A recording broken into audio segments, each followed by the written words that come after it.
Good morning, everyone. My name is MightyStream, and I'm going to do our May the 27th spiritual principle a day in a meditation.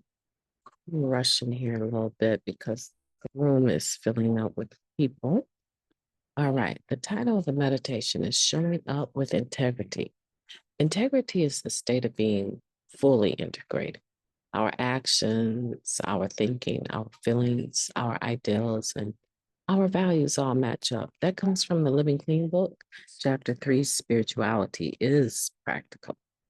Most of us think of having integrity as being honest and reliable, as keeping our word. While that's certainly true, integrity has a deeper and more nuanced meaning we don't always consider being whole, being wholly ourselves, being our whole selves at any given moment, no matter whose presence we're in. As active addicts, we often demonstrate a lack of integrity. We weren't dependable, trustworthy, or responsible, and we weren't whole. We omitted parts of the truth and parts of ourselves. I was like a three-legged table, a member joked. Yeah, I could stand, but don't try leaning on me like that. We compartmentalized our existence. We behaved in certain ways with some, but not with others. And we led double, sometimes multiple lives. These ways of being can follow us into integrity. How we act and appear on the outside doesn't always match who we really are or strive to be on the inside. A member put it like this: today, I know I'm out of alignment with my values, with my emotions reflect my defects, like fear and judgment, and I act on them. Instead, I try to show up as honestly and entirely me as possible. That includes the ideal me. I want to be in relationships and interactions. It's unlikely our feelings will match up with our ideals and values all the time. This friction can be productive. We learn to take actions of love even when we don't necessarily feel the love. For instance, we can treat a member we don't like with kindness and respect. We can serve right alongside someone, even if we sometimes fantasize about pushing them into a swamp full of alligators. Other times, our feelings are less reactive. They match our conscience rather than our defects. In those cases, it may be necessary and right to address someone's behavior.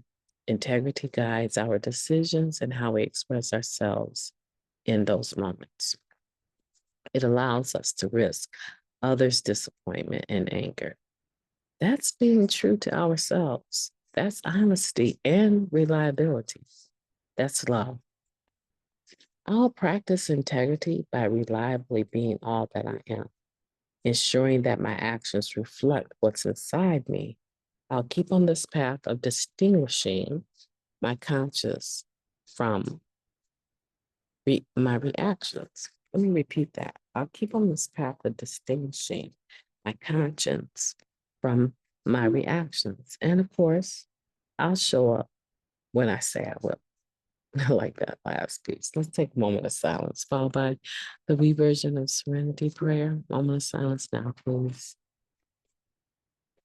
Thank you. God, grant us the serenity to accept the things that we cannot change, the courage to change the things that we can, and the wisdom to know the difference.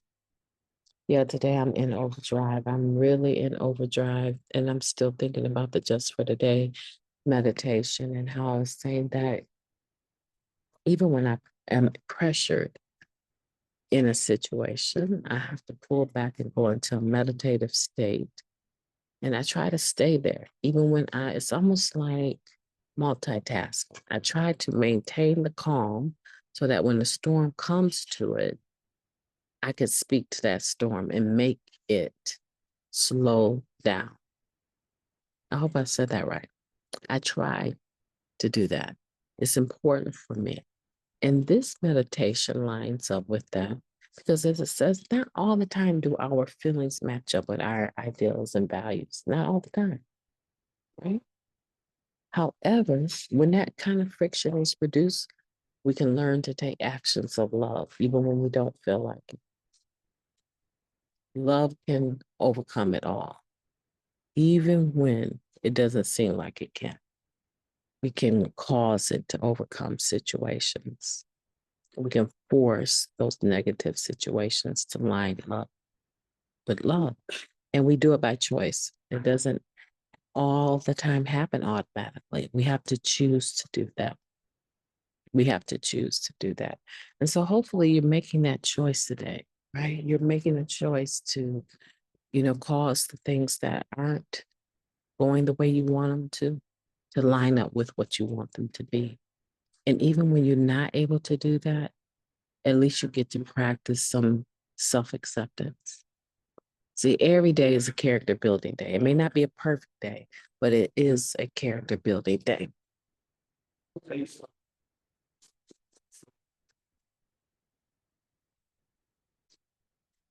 And that's what we want to aim for. That's what we want to move for, is to be able to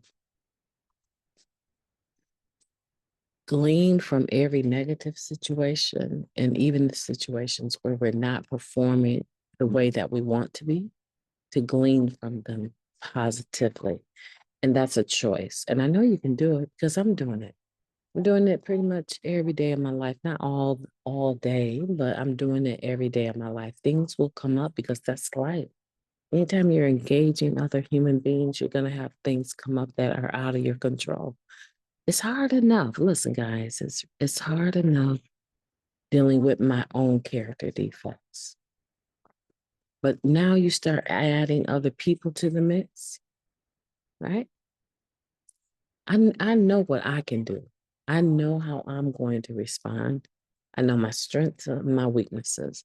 Now add someone else to it, whether it be a mate, a child, a coworker, anyone. It doesn't matter. Add them to the mix and see how quickly your day will change. Right?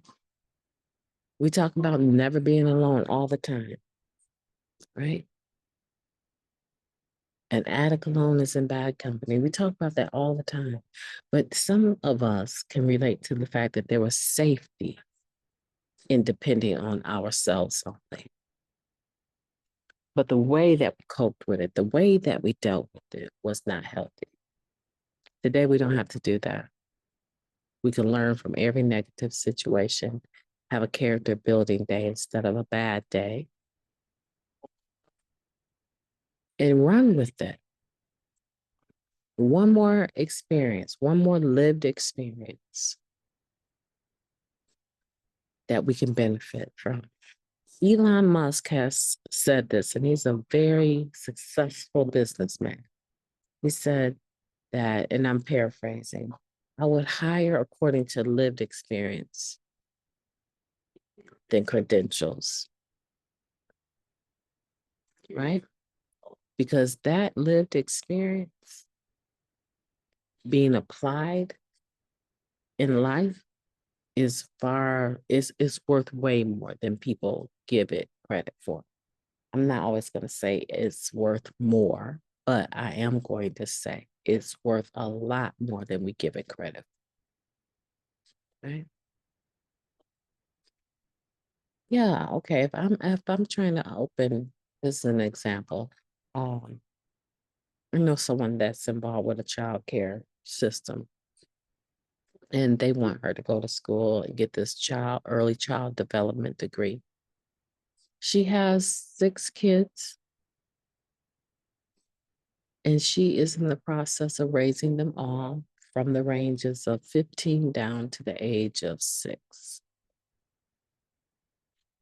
Right? She's raised them as a single mom, and she understands the expression of a child when a child is hurting or in danger or happy. She understands it. There's a lot of people on her job that have degrees, but she is the main one, the owner turns to when he has something that he wants to know or something that he wants to learn or he wants her opinion. He pulls her more quickly into his office than even his executive director. Now, what does that tell you? It tells me a lot about her lived experience. And that's how we are. We have a lived experience of surviving trouble, of not using drugs. We have a lot of experiences today. And things that come up, we just add them to our lived experience. And it adds value to my life when I'm able to say I overcame something or I survived something or I addressed something. I didn't run from something or I told someone, yeah, I'll be there. And I actually did it. It adds value to my life. Adds value. And let me throw one last story in here. I came to Alabama. My husband's been here for 2 months. It's been really difficult without him. The tornado hit, suffered some damage, trying to recoup that. And I came to Alabama because I was so close. I was only 4 hours and a half away, even though 4.5 hours going north would have had me almost halfway home, right? I decided to come east and come check on him.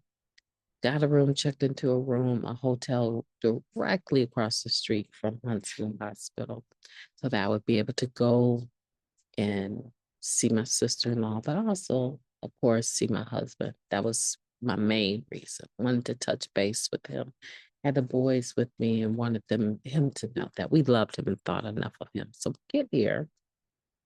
And I know I'm behind the 8 ball when it comes to my assignments, right? The deadline was yesterday at 11:59 p.m. Do you know I had told my husband when I got in town, we went and greeted her, but I told him that I will go back to the hospital and see her later. Now I'm supposed to take an exam that's like a 2-hour exam, but if you rush through it, you can get it down to like an hour and a half. Why at 2 hours left to the deadline, I get a hold of my husband and say, let's go see her. Knowing that I wouldn't have time, I sent my professor a message earlier in the day asking for a little leeway, a little wiggle room. And up until that point, she had not responded. We walked over to to the hospital. It's taking a little bit longer. He's, want to go to his truck and all this stuff. And time is ticking. I got 2 hours and now I'm down to 1 hour and 15 minutes to take this quiz, this exam, right? Dawns on me while I'm worried about the time that the point value is 100 points and not 50. So my first quiz was 50, and I've misestimated the amount of time I would probably need. And my spirit is just crushed. And I tell him it's time, we got to get going.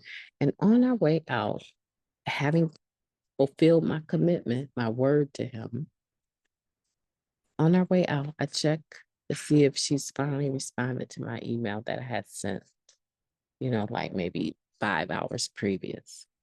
And do you know, she said, no problem. No problem. So I was able to get myself 24 extra hours instead of just rushing through, right?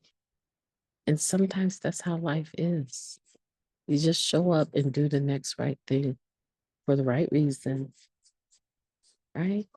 And believe that the higher power that got me clean is the same higher power that has me today. That's a short example, right? Of this meditation today, showing up with integrity. Today, I want you to show up. Just show up. Whatever you said you were going to do, if it doesn't involve you being in a wet place and possibly triggered, I want for you to follow through with what you said you would do. Let people get to know you as a person that actually keeps their commitments. I hope that helps you today. My name is MightyStream. I've enjoyed talking to you today. Hope that you have a beautiful day on purpose.